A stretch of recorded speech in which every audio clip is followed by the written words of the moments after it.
नमस्कार। आपके ख्याल में मैं शुभेंदु चौधरी आपका बहुत बहुत स्वागत करता हूं। मित्रों, जैसे कि आप ये जानते हैं कि शिमला के संजौली में अवैध जो मस्जिद का निर्माण है उसमें कितना आप जो है सोशल मीडिया पर सुने होंगे, लेकिन मैं ऐसे ऐसे खुलासे करने जा रहा हूं जो कि बहुत ही आश्चर्यजनक और आपके आंखें भी खोल देंगी। तो इससे पहले मैं वीडियो को शुरू करूं, आपसे अनुरोध है आप इस चैनल को अगर सब्सक्राइब ना किया हो तो ज़रूर सब्सक्राइब कर लें और बेल आइकन भी ज़रूर दबाएं। तो मित्रों, ये जो शिमला के संजौली में अवैध निर्माण का जो सिलसिला है मस्जिद का, ये तो आपने जान लिया है, लेकिन वहाँ के जो स्थानीय लोग हैं उनका क्या कहना है, ये जो ग्राउंड रियलिटी है, तथ्य मैंने ये संग्रह किया है आपके लिए और मैं वो आज आपको विस्तार से बताने जा रहा हूँ, इसीलिए वीडियो के अंत तक आप बने रहिए। तो मित्रों, वहाँ के बुज़ुर्ग जो वहाँ में ही जन्म लिए हैं, वही जन्म से हैं, उनका कहना है कि संजौली के उस मस्जिद 1947 को एक छोटी सी जो झोपड़ी जैसा, जैसे हिंदू लोग होता है ना, वो जो आपका कोई पेड़ और ये किसी के नीचे ऐसा छोटा सा बना लेते हैं, उस टाइप का हुआ करता था और वहाँ पे टीना से वो ढक के वो चढ़ाया हुआ इस तरफ का एक छोटी सी मस्जिद थी। तो उसमें वहाँ में रह रहे वाले जो स्थानीय मुसलमान हैं और जो हिंदू बहुल वो इलाका है, जैसे कि आप जानते हैं वो देवभूमि है, तो वहाँ के लोग भी संध्या के समय उसमें दिया वगैरह भी जलाते थे और बहुत सौहार्दपूर्ण तरीके से वहाँ में रहा करते थे, कोई भेदभाव भी नहीं था। तो लेकिन क्या हुआ, देखते देखते शहर की ये चौकाचौंध भी बढ़ गई और इसके बाद ये आज ये पता चला कि ये जो मस्जिद है, उस जो टीना का वाला घर था उसको हटाया दिया गया और वहाँ पे आज एक 5 मंजिला इमारत जो कि मस्जिद के रूप में वहाँ में खड़ा है। और जो शिमला के, जैसे आप जानते हैं ये पहाड़ी इलाका है, तो वहाँ का जो म्युनिसिपैलिटी कॉर्पोरेशन और प्रशासन, उनका सख्त मनाही है 3 मंजिले के ऊपर वहाँ में कंस्ट्रक्शन करना, क्योंकि एक पहाड़ी जगह है, वहाँ में भूस्खलन होता है और जान-माल की नुकसान हो सकती है। लेकिन अवैध तरीके से 5 मंजिला तक ये जो मस्जिद वो बनाया गया, यानी कि चौथा और 5वां मंजिल जो है वो अवैध है। तो इस तरह पहले वहीं का स्थानीय लोगों का कहना है कि जब ये 2-3 मंजिला हुआ करता था, तब जो है वहाँ पे मुश्किल से 50 से 100 लोग वहाँ पे नमाज अदा करने आते थे और उसके बाद चले जाते थे और इस तरह वो होता रहा। और देखते देखते अचानक जो है वहाँ पे एक बड़ी तादाद में मुसलमान जो बाहर से आए हुए, क्योंकि स्थानीय लोगों को पता होता है कौन स्थानीय है, तो उनका ही कहना है कि वहाँ पे हज़ारों की संख्या में जो है बाहर से आए हुए मुसलमान रह रहे थे। और गड़बड़ी तब से शुरू हुई, ये लोग जो है उसके बाद उस जो हिंदू बहुल जो देवभूमि के उस इलाके हैं संजौली, तो वहाँ के जो अड़ोस पड़ोस है, तो वहाँ में माहौल बिगड़ता गया और ये जो लोग हैं ये वहाँ पे कुछ अश्लील और आपत्तिजनक जो ये है वो फैलाते गए वहाँ पे। और माँ बेटी बहन जो है वो बाहर नहीं निकल सकते, वो ताक झाँक करते हैं वहाँ से। उसके बाद छेड़खानी का भी मामला सामने आया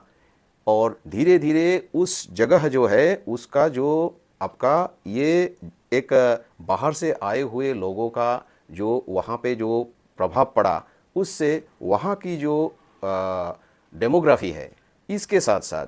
वहाँ की जो कल्चर है हिंदू लोगों की, उसमें जोरदार मतलब ये आघात होने लगा और पड़ोस के लोग जो है वो बिल्कुल परेशान रहने लगे। तो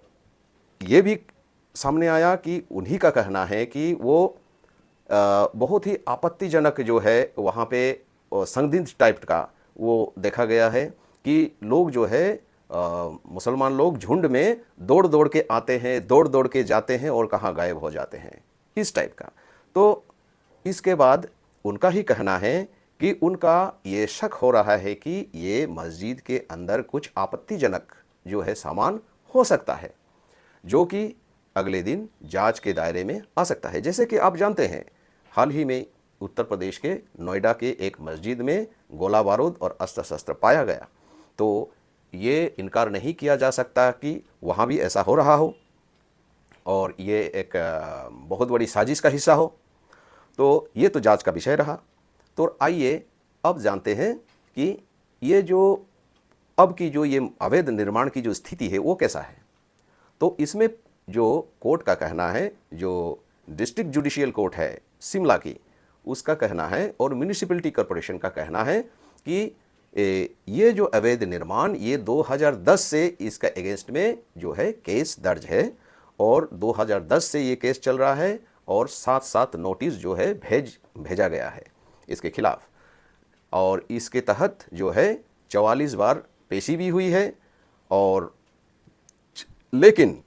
इसका कोई निष्कर्ष नहीं निकला और अभी 2024 है, यानी कि 14 साल तक बेनतीजा और ये जो अवैध निर्माण है वो हटा नहीं। और क्योंकि इस तरह का एक बहुत आपत्तिजनक माहौल वहाँ पे पैदा हो गया है और दूसरी तरफ जैसे कि ये पहाड़ी इलाका है और इसमें 3 से ज़्यादा मंजिल जो है अवैध है, क्योंकि भूस्खलन या फॉल्टी कंस्ट्रक्शन से ये इमारतें गिर भी सकती है और जान मान की जो है नुकसान भी हो सकता है। तो इसीलिए वहाँ के जो प्रवासी जो देवभूमि के हिंदू लोग हैं वो सड़क पर उतर आए इसके विरोध में, और आप जानते हैं किस तरह ये मामला गर्मा हुआ है। और अब ये जो मामला है, लोगों का कहना है कि अगर कोर्ट कुछ नहीं करता तो वही जो है अवैध निर्माण यानी कि 4था और 5वां मंजिला जो है उसको गिरा दिया जाएगा, क्योंकि वो बहुत खतरा उत्पन्न कर दिया है। तो इधर जो है कोर्ट ने उस दिन 5 अक्टूबर का वो डेट रखा है इसको ये करने के लिए, अगला सुनाई के लिए। तो देखते हैं क्या होता है। लेकिन इस बीच जो है यह प्रश्न तो जरूर उठता है कि यह 14 साल तक हो क्या रहा था, किसी लिए अवैध जो निर्माण है वो हटा नहीं। तो इसमें जो सरकारी पक्ष है वो तो कह रहे हैं कि 7-7 बार वो नोटिस भेज चुके हैं, लेकिन ऐसा कैसा हो सकता है कि 14 साल से एक निर्माण जो है अवैध निर्माण के वो हटाया नहीं गया। तो इसमें जो है ये विलंब का कारण ये भी हो सकता है कि ज़्यादातर जो है हिमाचल में जो है कांग्रेस की सरकार रहा करता था, होता था, अब भी है वहाँ पे। और तो इसमें क्या होता है, जो सरकारी अफसर है उसको दबाव दिया जाता है, और ऐसा क्योंकि वो तुष्टीकरण के राजनीति करते हैं और करके ऐसे अवैध निर्माण को भी वो रुकवा देते हैं, क्योंकि उनको तो वोट बैंक का मतलब है। तो इस तरह हो सकता है, जो कि जांच का विषय है। इसीलिए आम लोगों का ये राय है कि इसमें जो है राजनेता भी उतने ही, तुष्टीकरण करने वाले राजनेता भी उतने जिम्मेवार है इसके लिए। अब आते हैं एक चौंकाने वाली खुलासा जो शायद अब तक आपने सुनी नहीं होंगी, और वो है मित्रों आप जानते हैं एक जो कोविड हुआ था, तो कोविड के समय में लॉकडाउन होता था, और उसी दौरान उससे जस्ट पहले एक सर्वे कराया गया था, और उस सर्वे में ये पाया गया है कि 393 मस्जिदें वहाँ में शिमला में बनी थी टोटल, कोविड के पहले। और कोविड के बाद सर्वे कराया गया और इसके अनुसार ये पाया गया है कि 520 वहाँ पे मस्जिदें बन चुकी है। यानी कि ये जो 127 जो मस्जिदें हैं, ये नई मस्जिदें बनी हैं, ये कोविड के जो पीरियड है उसमें बना है। तो आप सोच सकते हैं ये कैसा हुआ, ये कैसा संभव हुआ। तब तो सरकारी ऑफिस वगैरह भी ठीक से नहीं चल रहे थे, लॉकडाउन में लोग घर में थे, तो इसके लिए परमिशन कैसा उनको मिला, ये सारे चीज़ जो है एक बहुत ही जांच का विषय है, और ये आंकड़ा बहुत चौंकाने वाला है। तो ये जो अवैध निर्माण है ये जांच का विषय है, और इस तरह ये न केवल शिमला में या हिमाचल में ये जो है आपका अगर सारे देश में पूरा भारत में अगर जांच किया जाए तो शायद ये ऐसा बहुत सा अवैध निर्माण मिलेगा और है, ये बिल्कुल सही है। और इतने लोग आए कहाँ से, ये जो है, तो इसके पीछे यह आपको जानना जरूरी है कि म्यांमार में जो रोहिंग्या मुसलमान रहा करते थे उनको बहुत ही मतलब ड्रास्टिक तरीके से वहाँ से हटाया गया। जो अवैध मुसलमान हैं वहाँ में थे उनको वहाँ से हटाया गया और वे जो है भारत होते हुए, भारत के नॉर्थ ईस्टर्न स्टेट्स होते हुए, उसके बाद में पश्चिम बंगाल होते हुए ये जो पूरे देश का जो स्टेट है उसमें वो फैल गए और वहाँ बस गए। और एक तो ये है, और दूसरी बात है ये जो अवैध निर्माण, क्योंकि वो जो मस्जिद है वो वक्फ बोर्ड के अधीन है